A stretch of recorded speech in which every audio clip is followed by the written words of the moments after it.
Hi అండి, అందరికీ నమస్తే అండి. మనం చాలా సింపుల్గా చేసేసే రెసిపీల్లో ఈ ఉప్మా రెసిపీ ఒకటి. ఇది బ్రేక్ఫాస్ట్ రెసిపీ కింద చాలా టేస్టీగా, ఉప్మా అంటే ఇష్టం లేని వాళ్ళు కూడా తింటారు, అంత బాగుంటుంది. ఎలా చేసుకోవాలో చూసేద్దాము.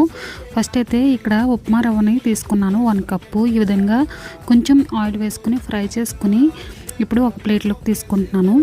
ఆయిల్ వేసుకుని మళ్ళీని దీంట్లోని వేరుశనగ గుళ్ళు వేసుకుంటున్నాను. అలాగే పోపు దినుసులన్నీ వేసుకోవాలి. శనగపప్పు, మినపప్పు, ఆవాలు అన్నీ ఫ్రై అయిన తర్వాత కొన్ని ఉల్లిపాయలు కూడా వేసుకోవాలి. ఆ తర్వాత పచ్చిమిర్చి, అలాగే చిన్నగా తరిగిన అల్లం ముక్కలు వేసుకోవాలి. వేసుకోవడం వల్ల టేస్ట్ అనేది బాగుంటుంది ఉప్మాకి. ఈ విధంగా ఫ్రై అయిన తర్వాత ఇప్పుడు 1 కప్కి 1.5 కప్ అయితే వాటర్ వేసుకోవాలి.